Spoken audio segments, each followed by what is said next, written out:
আমার বাংলাদেশ পার্টির সদস্য সচিব মুজিবুর রহমান মঞ্জু বলেছেন, জুলাই বিপ্লবে ছাত্র জনতা নতুন ইতিহাস সৃষ্টি করেছে।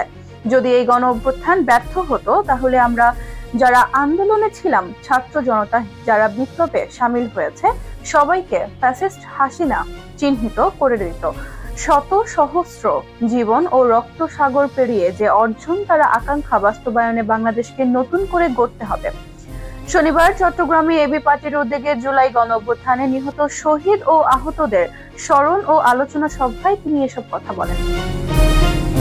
মুজিবুর রহমান মঞ্জু বলেন, চট্টগ্রামের কৃতি সন্তান ডক্টর মোহাম্মদ ইউনূসকে ফ্যাসিস্ট হাসিনা জেলে ঢোকাতে চেয়েছিল। আল্লাহর কি মর্জি, তিনি আজ বাংলাদেশ সরকারের প্রধান উপদেষ্টা।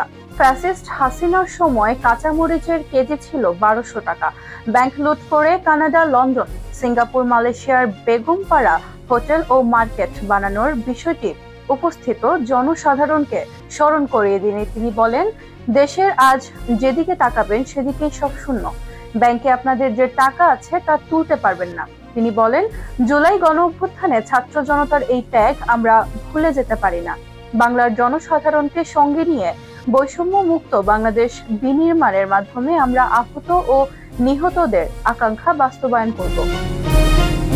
হুঁশিয়ারি উচ্চারণ করে তিনি বলেন, ৭১-এর মুক্তিযুদ্ধ না করলেও আওয়ামী লীগ যেভাবে মুক্তিযুদ্ধের একক দাবিদার হয়ে বাংলাদেশকে বিভক্ত করেছিল, বর্তমানেও অনেকে জুলাই গণ অভ্যুত্থানে নিজের অবদান দাবি করে জাতীয় ঐক্যকে বিনষ্ট করছে। সবাই এ ধরনের কার্যক্রম থেকে বিরত থাকার পরামর্শ দেন তিনি আরো বলেন, এবি পার্টি জনগণের অধিকার প্রতিষ্ঠা এবং বৈষম্যহীন সমাজ গঠনের জন্য প্রতিজ্ঞাবদ্ধ। আমরা বিশ্বাস করি এই নতুন যাত্রায় আমরা একটি সমৃদ্ধ, শান্তিপূর্ণ এবং সমতার ভিত্তিতে গড়ে ওঠা বাংলাদেশ উপহার দিতে পারব। বিশেষ অতিথির বক্তব্যের এবি পার্টির চট্টগ্রাম মহানগর আহ্বায়ক অ্যাডভোকেট গোলাম ফারুক অনুষ্ঠানে উপস্থিত হওয়ার জন্য উপস্থিত সবাইকে ধন্যবাদ জানান। এবি পার্টির কেন্দ্রীয় যুগ্ম আহ্বায়ক lieutenant colonel of Helal Uddin বলেন, আমরা বাংলাদেশের 1 ইঞ্চি মাটিও অনিরাপদ রাখব না। ছাত্র জনতা, সেনাবাহিনী থাকতে বাংলাদেশে আর ফ্যাসিস্ট আমল ফিরে আসতে দেওয়া যাবে না। আমরা জুলাই গণ অভ্যুত্থানের আকাঙ্ক্ষা অনুযায়ী বাংলাদেশকে গড়ে তুলব।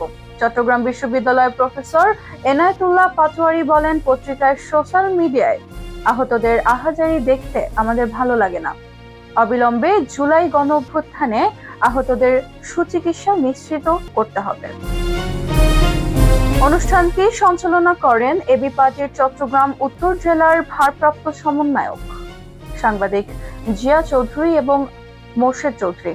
এ সময় বক্তব্য রাখেন এবি পার্টির কেন্দ্রীয় সহকারী সদস্য সচিব ইঞ্জিনিয়ার লোকমান, চট্টগ্রাম মহানগর যুগ্ম আহ্বায়ক এবং কেন্দ্রীয় সহকারী সদস্য সচিব সিদ্দিকুর রহমান, বিএনপি ফটিকছড়ি উপজেলার সভাপতি কর্নেল অব আজিজুল মোল্লা বাহার, ছাত্রপক্ষের কেন্দ্রীয় আহ্বায়ক মোহাম্মদ প্রিন্স, এবি পার্টির হাটহাজারী উপজেলার নেতা মোজাম্মেল হোসেন মঞ্জু, বোরহান উদ্দিন, ছাত্র নেতা আব্দুল কাদের, এবি পার্টির চট্টগ্রাম মহানগর যুগ্ম সদস্য সচিব ইঞ্জিনিয়ার জায়েদ হাসান চৌধুরী।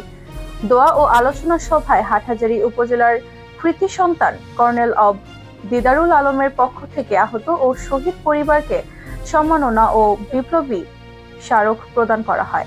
অনুষ্ঠানে মনোমুগ্ধকর দেশাত্মবোধক গান পরিবেশন করেন হাটহাজারী শাস্ত্রীয় সঙ্গীত নিকেতনের শিল্পী সুমন দে ও তার দল।